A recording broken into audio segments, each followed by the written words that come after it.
How you Hello. been? Um, Excellent. Excited. Um, I have that fire from creating something for myself. This podcast. Um, really blessed, really grateful, and got my head up. You know what I'm saying? Just Yeah. all the goods. Also, just and I know it's like bad luck to say things like this sometimes at the beginning of something, but I'm on like a high from the last couple episodes, just the conversations that I've been able to have with the folks and stuff.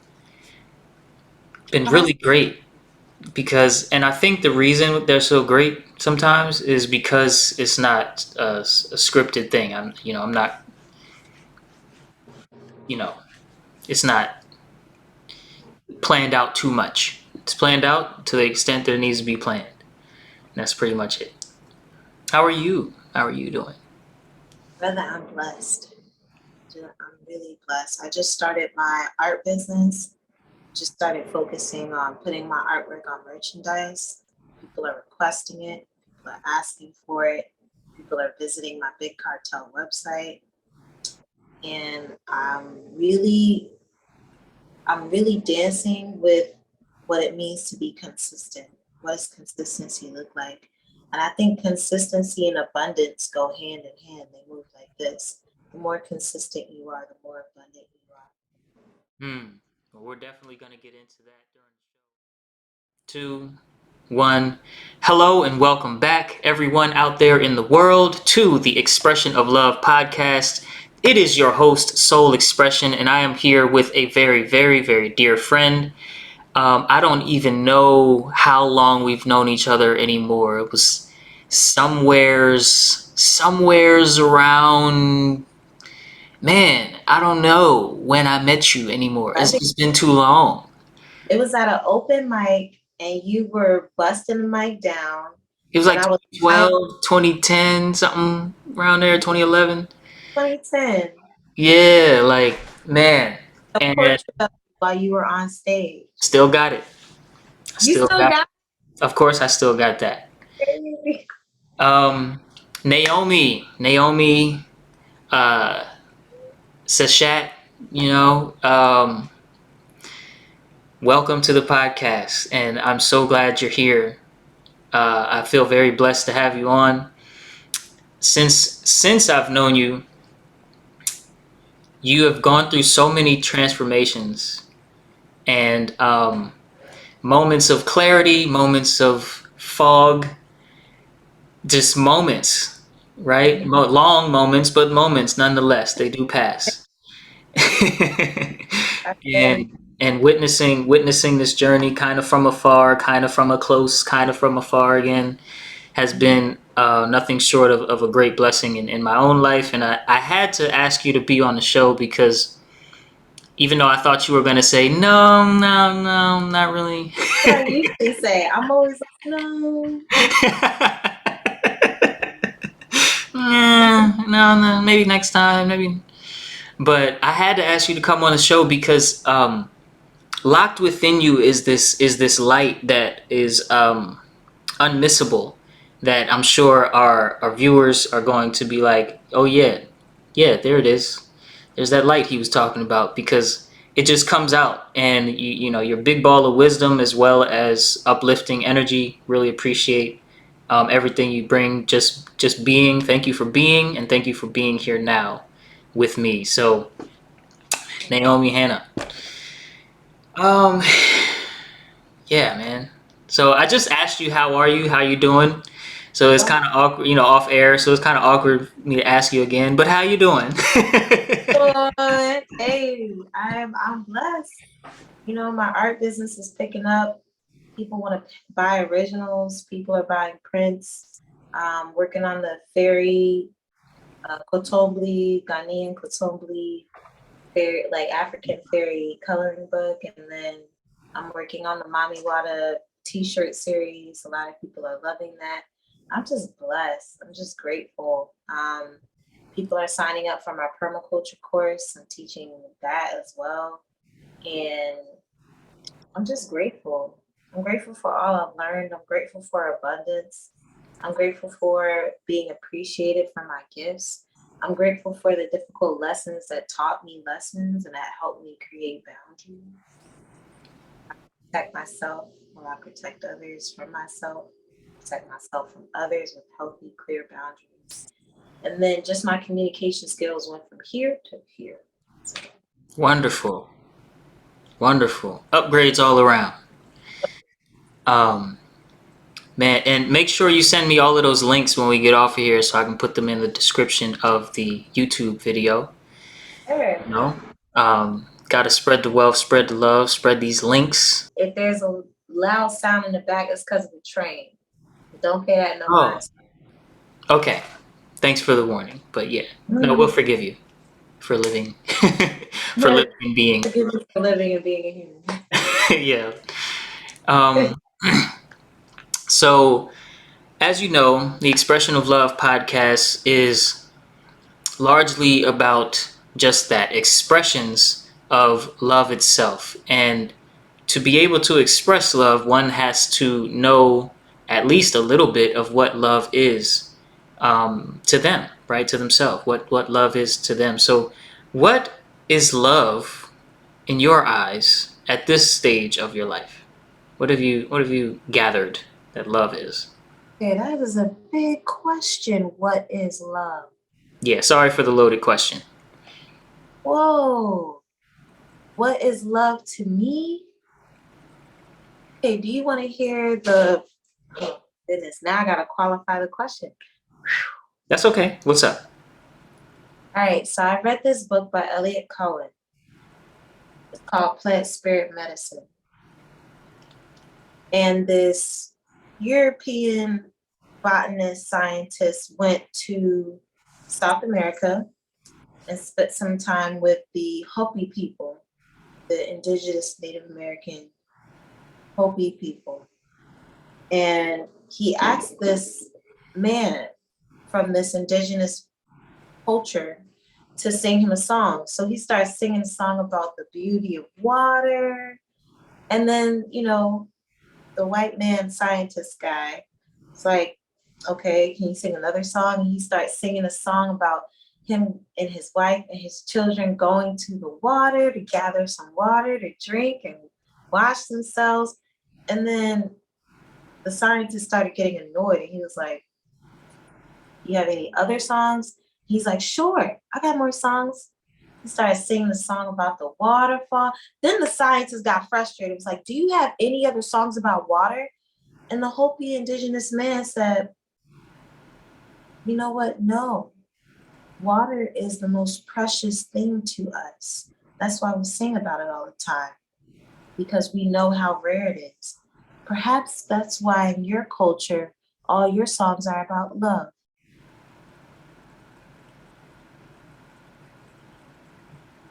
What does that mean to you?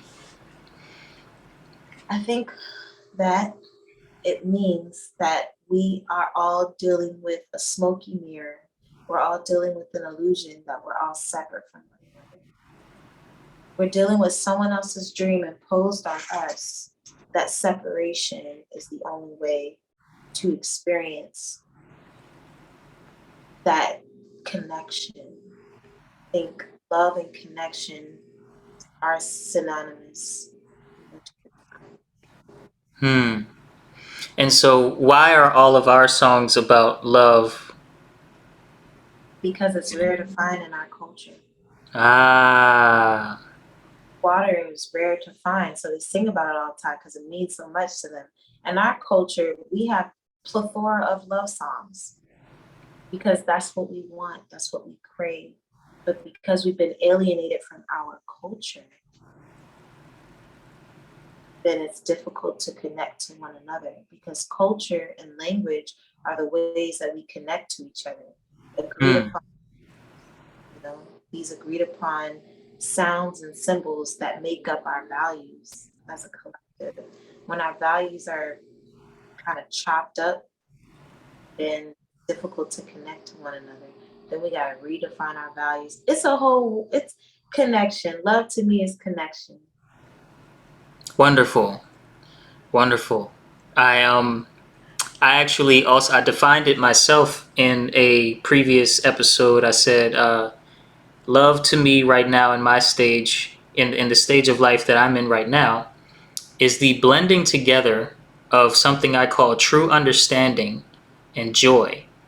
And true understanding definitely is um, what rests on the foundation of connection, right? Connection, probably the foundation, more the essential. And then what rests on that essential foundation is what I call true understanding, Mhm. which I mean, you can understand somebody so far as in understanding where your projections of that you put on them come from, and that has value, and that's not something to scoff at. But true understanding is un it's like it's more based in now than Mhm. the story than the past.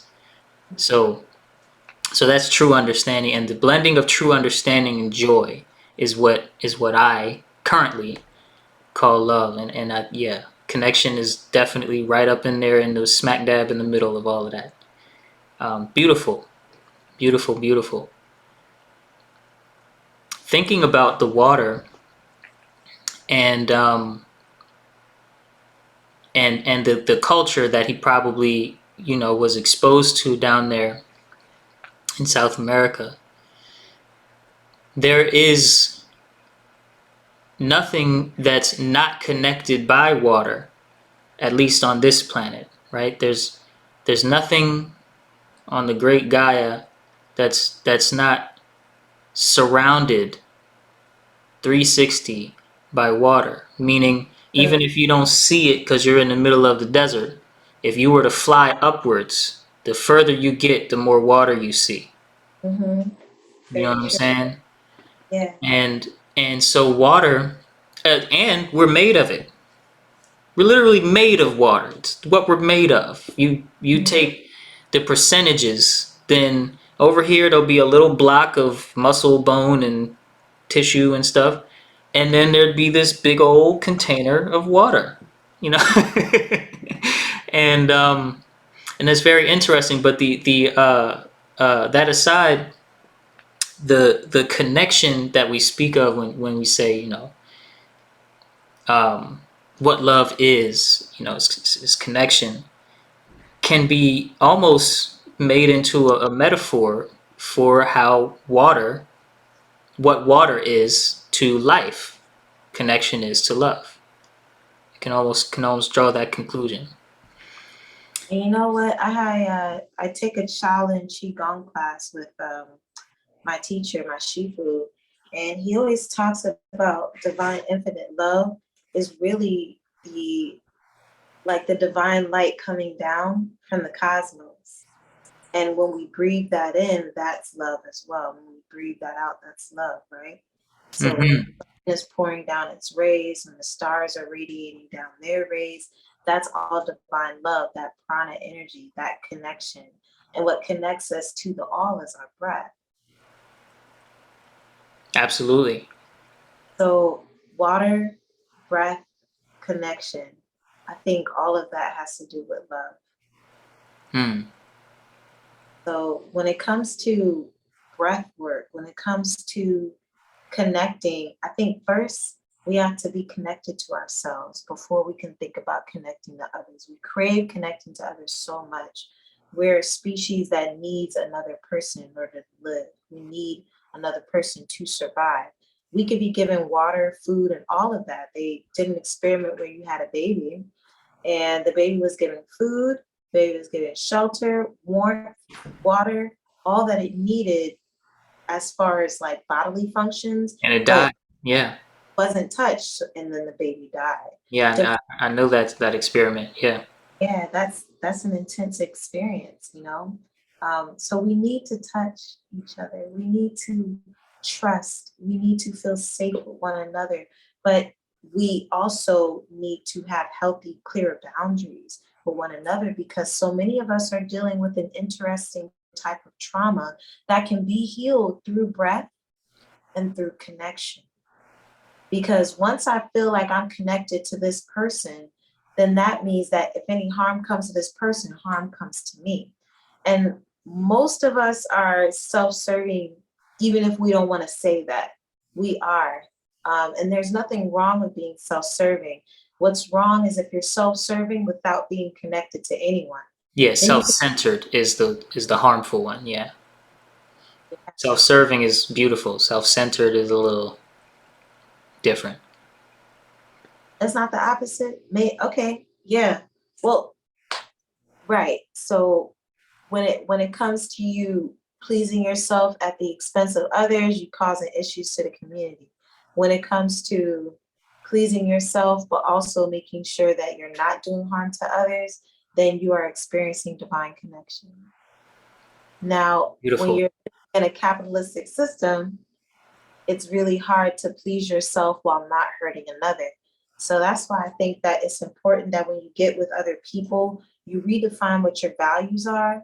Are you aligned with the system that seeks to destroy us and break our connection? Are you aligned with indigenous traditional culture that seeks to bridge gaps and create connection? And sometimes people need to be educated on what that even means. Maybe they need to read Braiding Sweetgrass. Maybe they need to read the Four Agreements. Maybe they need to read The Alchemist over and over again. Maybe they need to read Karma by Sadhguru. Maybe they need to watch Till Swan videos or Joe Dispenza. Maybe they need to go vegan, be connected, maybe they need to take a permaculture course and learn how to farm and cultivate the earth in a loving, healing way. Maybe they need to practice breath work. There's so many ways to achieve connection. There's so many ways to feel that divine prana energy all over you. Absolutely. And even even on the journey to that, just being a seeker is enough. Because, a lot of times we paint this picture of the finished image and we get on this journey and we quit.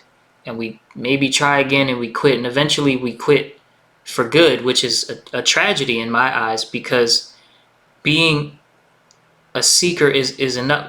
Really, just being is enough. But also being a seeker, when the vision is something that's healed, then what you're doing is you're setting an example for yourself and for others, even if you don't make it to the final destination, of what direction we should be going in. And I think, when you do that, since we are so interconnected, since we are not limited to what our body and minds experience in this life, but we are much bigger and broader and more foundational in consciousness than just our mind and our body, that setting of an example is, I think should be held in high regard, should be revered. That, through grace, I got this idea to become a seeker of truth, to become a seeker of health, in all aspects, right? Spiritual, mental, emotional, etheric health, and and through that, and through being a seeker, I'm just grateful now for being me and being on this very impactful journey. And speaking of healing, um, when I reached out to all the homies and I said, I'm starting to build in this thing. It's going to be called the Expression of Love podcast, and I'm in need of some topics. I'm in need of some things to bring up, to talk about, to ask about, to get perspective on. Um, One of the things that you brought up is right there in the healing, and you said that you would like to hear about healing yourself before entering into a partnership, which I assume is a romantic relationship. And you said specifically, should we do that? Should we seek to just, sort of fully heal ourselves before entering at all? Or should we be seeking together and help each other heal and go, sort of go ahead and go for it, but help each other along the way? And I think that's a very big, juicy question to ask. What's wisest? What would great sage of the universe tell me to do if that's how the universe worked? Would they tell me go for it and just heal together, or would they tell me wait a second, you know, look at your inner child for a couple years, do some breath work for a couple years, go tend to the earth first, then, later. What's your sort of, thoughts on that? I mean, I'm sure as you were providing this to talk about, you have your own thoughts on it, and let's dive in. You know, all my shadow work and all the internal engineering, the inner engineering that I've done over the years, from severe childhood traumas and abandonment and terrible violence and all that good stuff. I mean, really terrible examples of how to properly connect with another human being so early on in childhood really did a number on my psyche. And so I had to do so much shadow work, of which I'm still doing, but I've come a long way. And I would say that within my relationships, I've accelerated my healing and growth journey.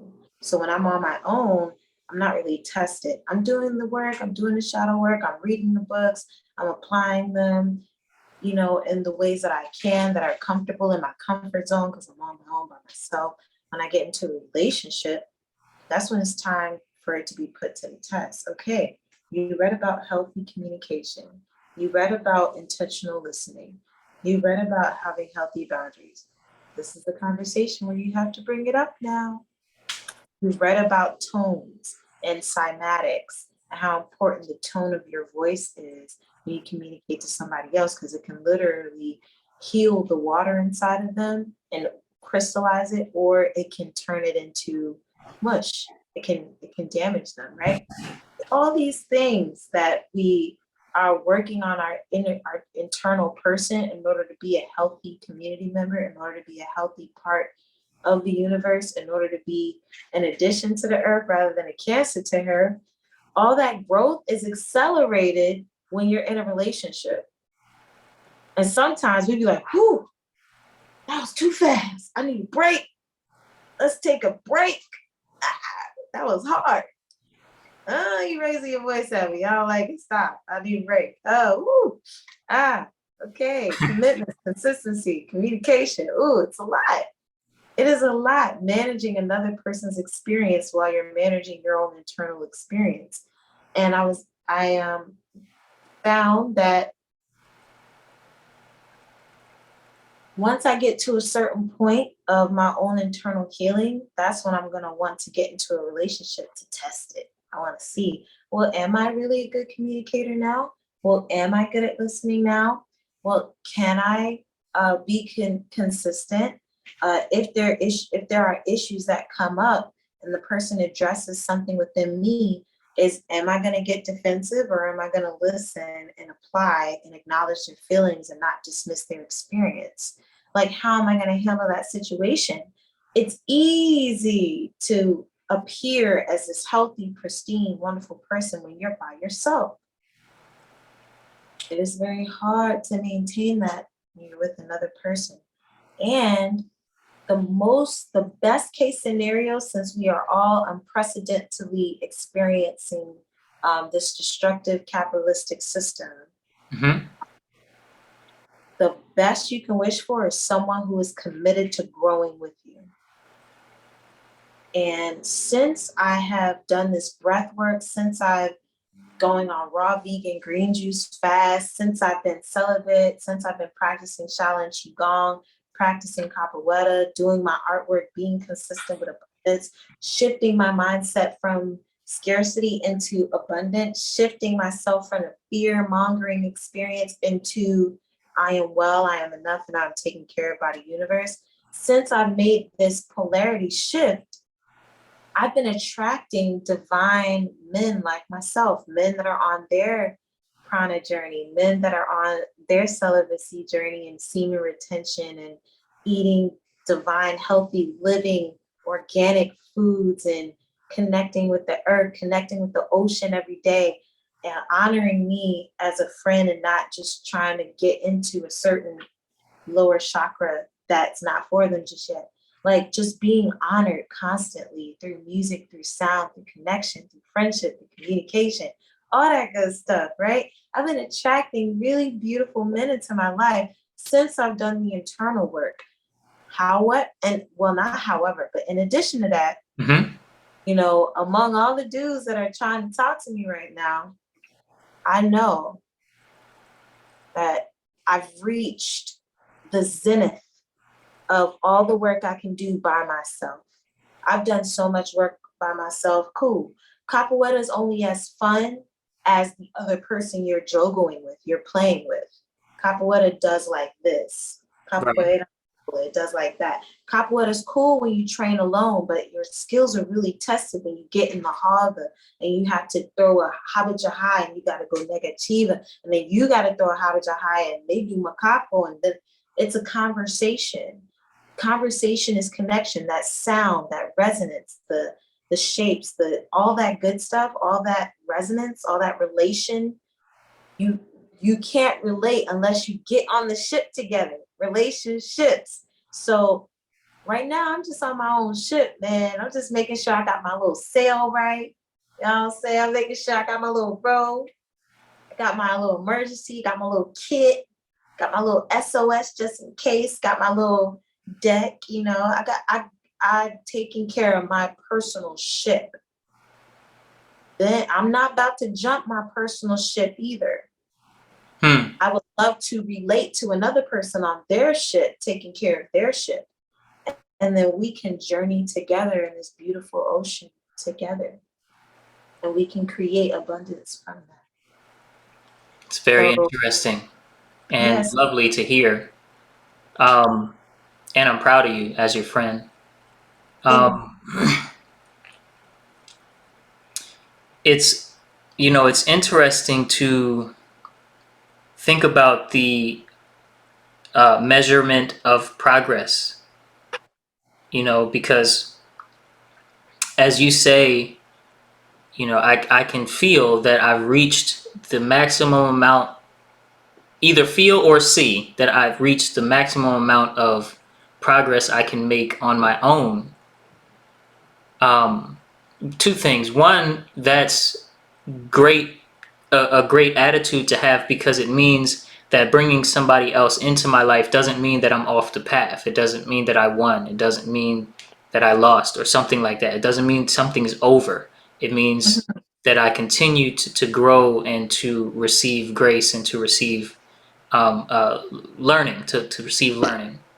Mm-hmm. And but the other part is interesting, because I'm sure as soon as people hear that, they're gonna say, okay, well, you know, well, where am I? You know, like, how do I know such and so and so, and how can I correctly determine whether or not I'm ready for this next step or that next step? You know, what are some ways that you've learned to kind of gauge yourself and see and determine with confidence?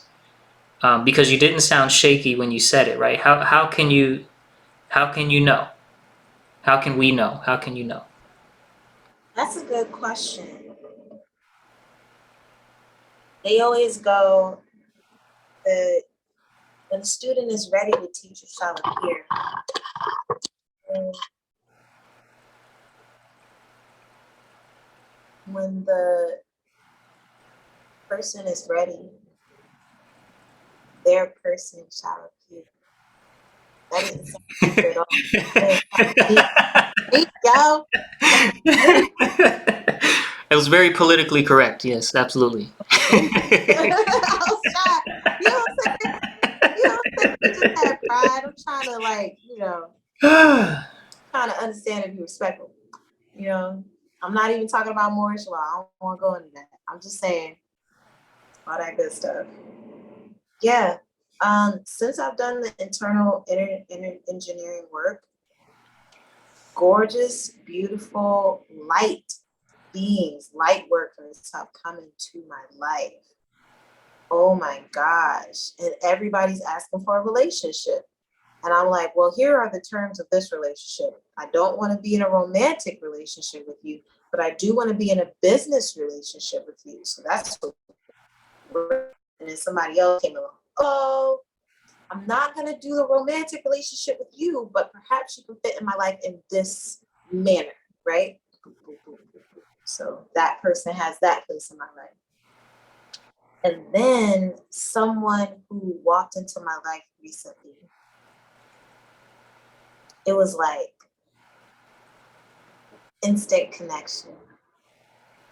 I think when it comes to music, it's really, I feel like you can relate with me on this one. When it comes to music, when it comes to sound and harmonics and vibration, when it comes to somebody who's mastered that kind of energy and who also does the internal work at the same time, and who also has unspoken values that are similar to yours, when you look at each other, you have that eye contact, you know. Absolutely. And Okay. I know that wasn't descriptive enough, right? No, but it still does answer the question. It's a wise answer. It's like, you go to learn swordsmanship, and one day sensei says, "All right, I've taught you all I can teach you. Go on your way."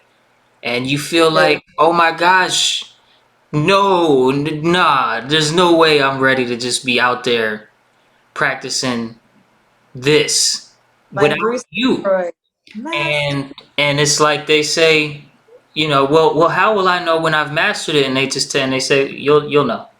You'll just know. You'll just know. And so, and I actually, I can relate, to what you said. Me and Tensi, uh, at a we met at a mutual friend's EP release party, and we were both featured performers that night. So we both performed on the stage the night we met. So yeah, I heard her sing. She heard me, rap and do poetry that night, and we both, and when our mutual friend Jessica, shout out to Upper Reality, that's her stage name. When she went on and did her thing, oh excuse me, I believe she's a they them now, and I just have old habits. But when they went on stage and did their thing, me and Tensi were like her cheerleader, so we were like dancing together and building, seeing where the chemistry was at, and building a little connection. Mhm. So yeah, there is a knowing, but it's also a curiosity, which is not a knowing, which is a little different from knowing. The knowing sparks the curiosity, so the knowing is there, but it's not a knowing like there's some sort of destination, right? It's a knowing that it's like this way, but you don't see the end of the road. But it's like this way. You feel what I'm saying? Because sometimes we enter into really unhealthy relationships because there's a lesson there for us. There's something that we want to learn. I've learned those lessons. Now I'm ready for the lesson of what it feels like to be loved. That's a lesson too. What it feels like to be unconditionally cared for.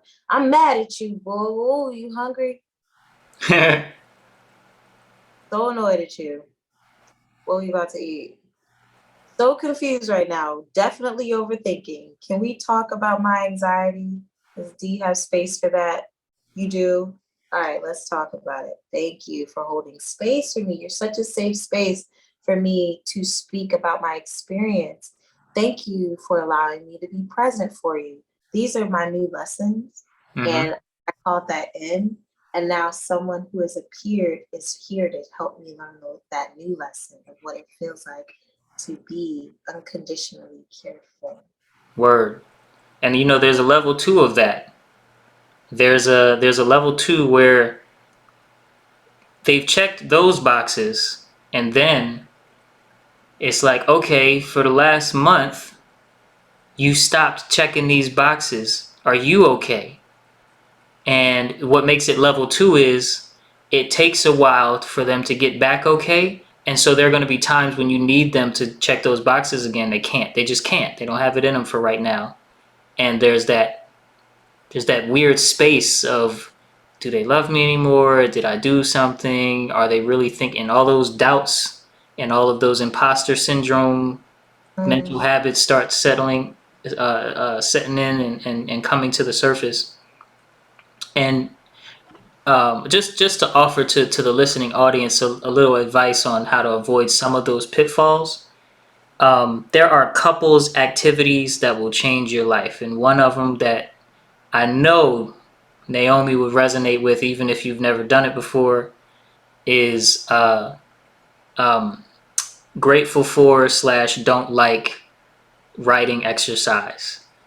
It may sound super corny, but when you do it and you do it with intention, it it's like it reignites the honeymoon phase, because you just realize you like, man, I'm kind of taking a lot of stuff for granted. Like, I really like that they just do the laundry, or I really like that they just um never go past a certain point with their temper or with their sad projections. Like, I really like that this experience, that experience, and you start to realize, and then you when you see them, like, you wake up the next day after you do that exercise and you see them, you're like, nah, fuck with you. I really fuck with you. I was tripping, my bad. And then they're like, no, I was tripping. That was me. It was me. No, no, no, it was me. And then your faces get closer. You corny. I'm so corny. That's how we first. But yeah, there's and you can, like, obviously therapy is also very helpful if you are mature enough to take therapy, to take a third person's opinion into, and yes, there are plenty of therapists who are just doing it for the money, but there are also plenty of therapists who really love what they do and keep studying, and that's their mission in life. So that's another one. But yeah, that's a big pitfall, is when we get into those level twos and it's a couple months long of a stoop, and they can't, and for that time they can't check those boxes for you at the moment. I was gonna say anymore, but it's not permanent. It'll pass, and they start checking them again. But something hurts, something happens, somebody in their family dies, or one of their connections are lost. They have a big fallout with a friend, something, and then they just are down, or either they're down or they're not down, but they can't do certain things anymore. And if you're at a point where you're already, let's say, living together, or you need to see each other every day, that takes a toll, and it takes foresight and wisdom to be like, whew, this will pass, this will pass, this will pass, and. So, I have another question, but did you want to add to that before? I don't want to move on without giving you some space. I love what you said. I think that every organization does regular check-ins in order to be successful. This is what I said to my ex-fiance one time. Because he had communication issues. Like, when he got upset, he was shut down and he wasn't able to talk about his experience, which is a common experience with Black men. They weren't allowed to experience their emotions, so they're very confused when it's time to emote, energy in motion. When it's time to speak about how you feel, it's like a internal storm in there, and it's really difficult to relate. Um, and it's easier to write it down. I've spoken to so many people, and articulating how they felt was a lot more difficult than writing it down.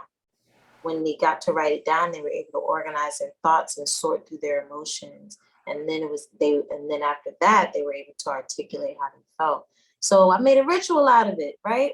And I made him this amazing dinner, and I took 2 pieces of paper, 2 pens, put it right there. I put the dinner right in the middle. I put some tea light candles. I put a floor pillow on his side, floor pillow on my side. And I was like, okay, we're going to pray for the food. We're going to bless the ancestors. We're gonna give thanks to them. We're gonna bless the descendants that are coming. We're gonna give thanks to them. Gonna give thanks to all that, blah blah blah. And then after that little ritual, then we're going to go ahead and write what we like and what we don't like, what we're grateful for in the other person, what needs help with the other person. Multi-million-dollar companies, all the way down to small businesses, all the way to nonprofit organizations, always have weekly check-ins. I think couples are an organization. The Black Family Unit is an organization, and you have to have weekly check-ins. I have this beautiful book by Baba Walimu Baruti articulating how you can have a healthy family check-ins all the time. And that helps you continue to feel that connection. Yeah. Yeah, and you can set intentions at the beginning of them, like, look, if something burps out and it's a little rude, but that's the way that it needs to come out, so at least it can be exposed, then this 2 hours we getting ready to spend together, this is the space for that, right? Or whatever. Like, don't tear me down, but this is the space for you. We have to lay it out, because bottling it up, we know what that leads to. You can only push a spring down so far before you're not strong enough to hold it. Exactly. Thank you. Beautifully said. No, yeah. That's yeah. The couples exercises are excelente. I mean, I'm 6 years married now, so Woo. I'm not um I'm not a leading expert in couple psychology, but I do know when something works. And like you You, said, put it. you, I'm a veteran. Yeah, well, I mean, you look at people with 30, 50 years on their belt, but either way, for there's my 50 age, yeah. that don't got three. Yeah, in fact, as a matter of fact, it said that, at least I think this was a nation, not a worldwide survey, but there was a study done, and it turns out 15 or less percent of traditional marriages. This happened to be a video on alternative relationship structures, which is a very fancy way of saying healthy non-monogamy. Yeah, 15% report claim like total satisfaction, and 50, a staggering 50% of marriages even last.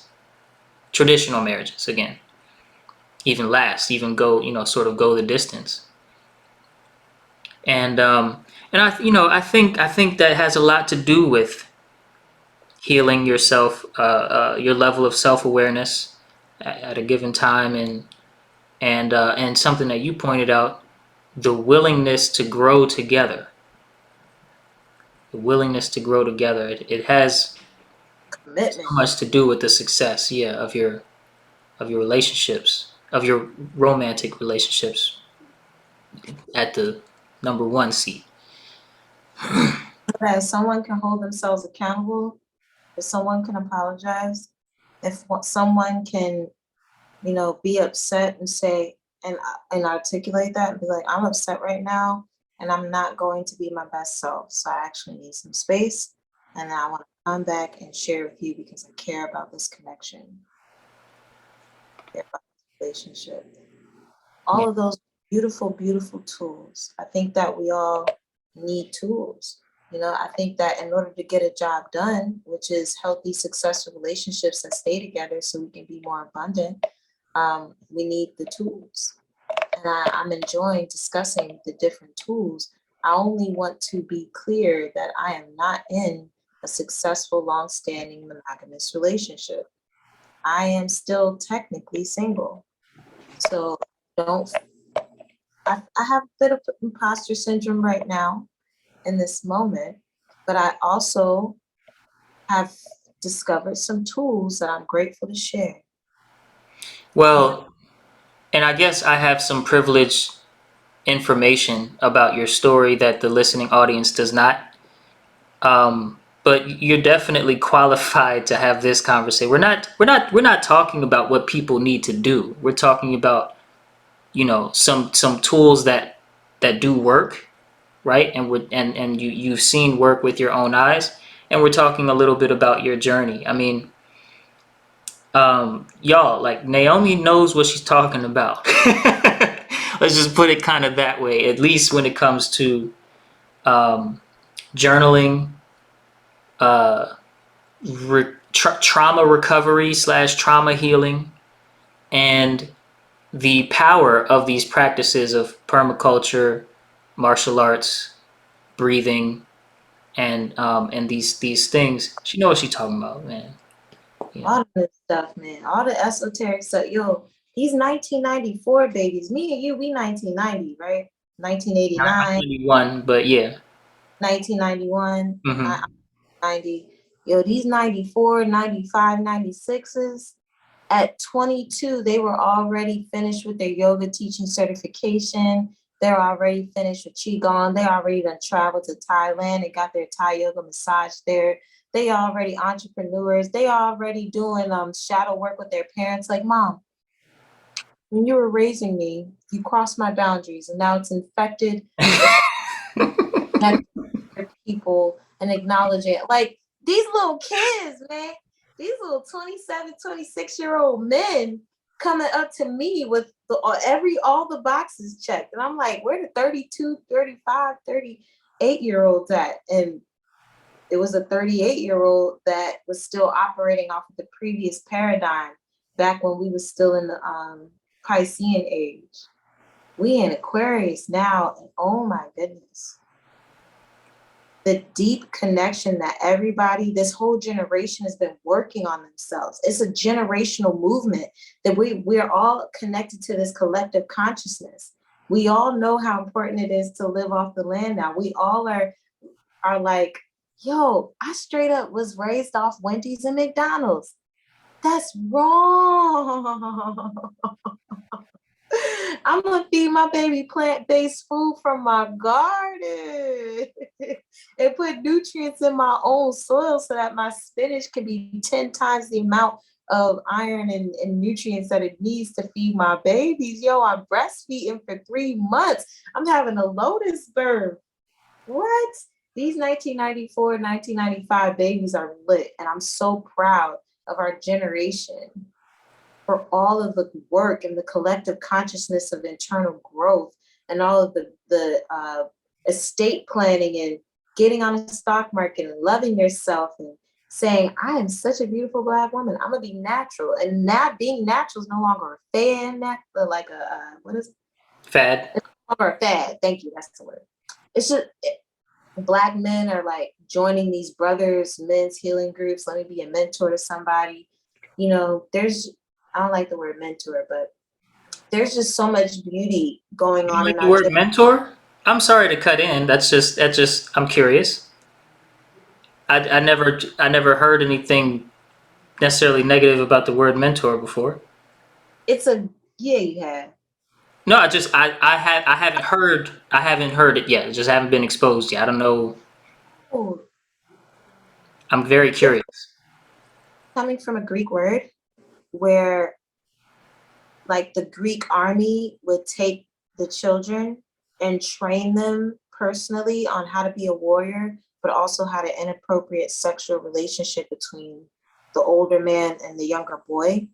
And in their belief system and their culture, see, we're going back to the importance of culture and value systems. They felt that it was the agape love. Agape love is love between an older man and the baby and the little boy, to strengthen their bond in war. Um, Hmm. Okay. so mentor is in the Greek sense, is an older man who has an inappropriate sexual relationship with a little boy that he's training him to be a good warrior in Mm. that culture. So I don't think that it's applicable to our culture. Not judging it, just saying it's not applicable to our culture. We don't in our culture we don't condone pedophilia. Uh, not part of our. Mhm. Right. So yeah, I don't like that word in particular. Um, Okay. the feeling of an older man being present as a father in a fatherly way, in a big brother way, in an uncle way, and a grandfather way to a younger child, while honoring and preserving their innocence is more so what I'm enjoying seeing in this generation. I'm seeing a lot of Black men step up and be fathers. I'm seeing them And father step figures, yeah. figures, right? I'm loving it. And I'm seeing a lot of Black women step up as mothers. You know, I'm going to breastfeed my child. They don't need formula. I'm going to make all of our soap and I'm going to make all of, you know, but I like what Till Swan said one time. Till Swan said, "What makes a woman a good mother?" And everybody was like, she's working her own business. That's what makes her a good mother. Till Swan said, "No. What makes a woman a good mother?" Somebody was like, "Oh, she works on herself and she's got money." No. What makes a woman a good mother to her children is having a good supportive partner, husband. We're talking about traditional monogamous heterosexual relationships. I don't have experience or extensive experience in the other forms of relationships, and that's not to exclude them. I can only speak on my personal Yeah, we can experience. only say what we know. Yeah, absolutely. Only speak on that, you know. That yeah. I mean, that's a bar. That's a bar. It's like, no, what makes the good mother is the other half of the parenting equation, the good Yeah, dad being right there. And what makes a good father, the good mother being right there. That's what makes it good. okay. That's a bar because yeah, people think as you said, people think with a separatist mindset where everything is about the individual. It's not about the collective or it's not about the totality. It's about the individual, the separate one person being because and it's even in our language, we have a lot of common sayings, born alone, die alone, you Mhm, only live once, mhm. just all of these isolation phrases that are commonplace point to this sort of accepted illusion of separateness when for the first long time what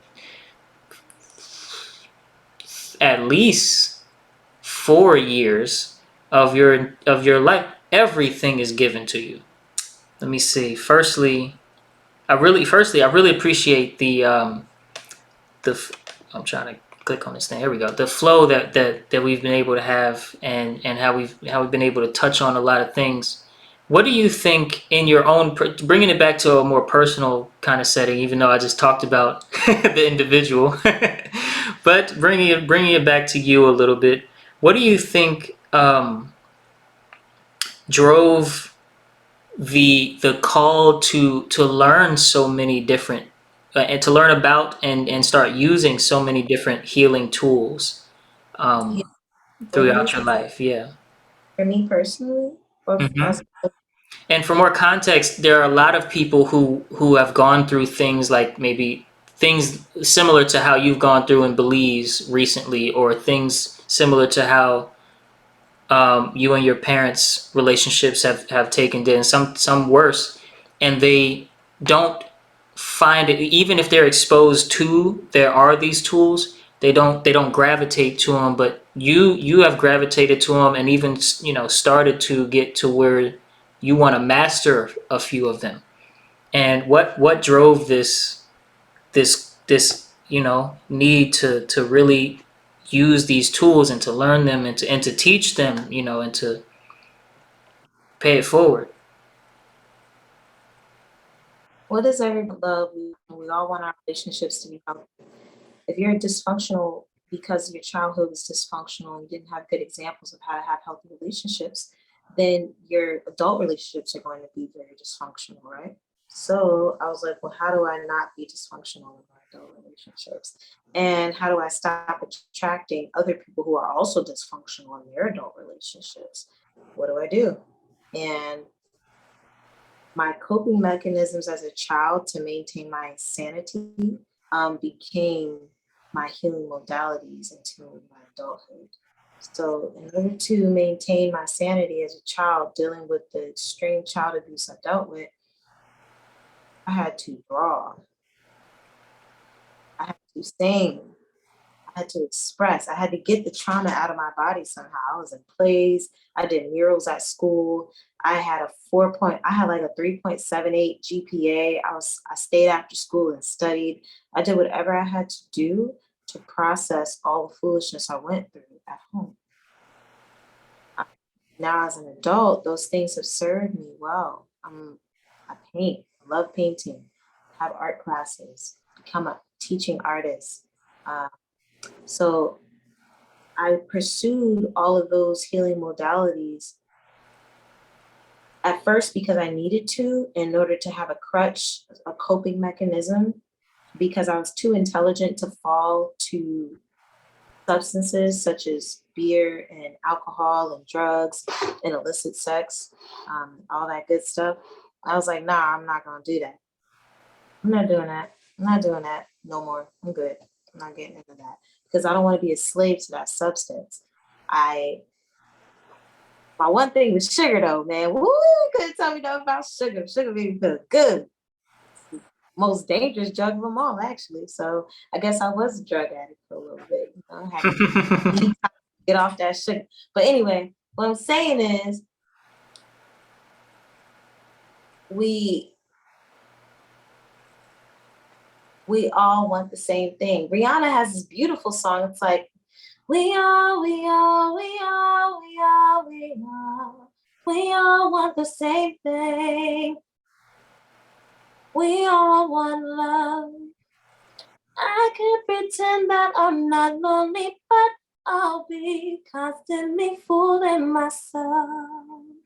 Everybody wants love. She's right.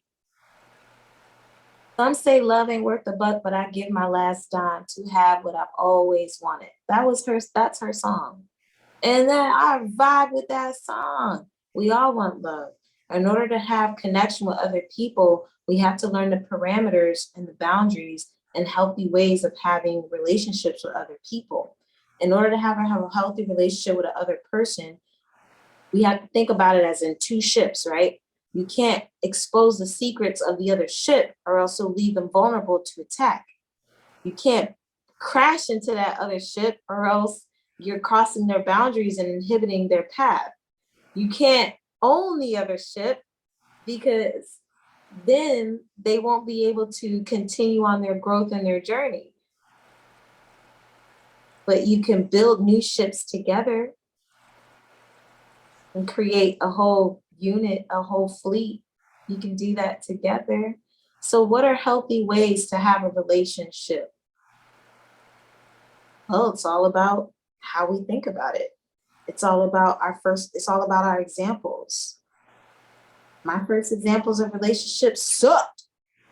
And then I said, well, why? And why is a rabbit hole question, but I swear it leads us to our healing. Why did the relationship between my parents suck? My father, an Afro-Cuban, grew up in West Philadelphia, born and raised, two abusive parents. And my mother, an army brat, went to Japan at 4 and experienced severe racism in Japan, being called baka by the Japanese kids, and then having a little sister and experiencing nepotism from her own mother, right? And then those two people meet each other. Like, what did Lupe Fiasco say in his song called Bitch Bat? And one of those little boys meets one of those little girls, and he thinks and she thinks she's a. So my parents are victims to the system. Like Lauryn Hill said, you're just a hopeless victim. How demotional, terrible. They've held our spirits hostage in this capitalistic system. They've taught us individuality and they've made us enemies of community. So I said, well, why? Another rabbit hole question. Well, their parents were like that. Well, why? Well, the war, the Vietnam War and World War II. Well, why?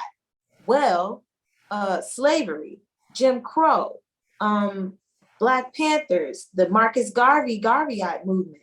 Well, why? Well, they wanted to make money in a lazy way. They didn't want to work themselves. They wanted to make us do it. Well, why? Well, because They went and got us from Africa. Well, why?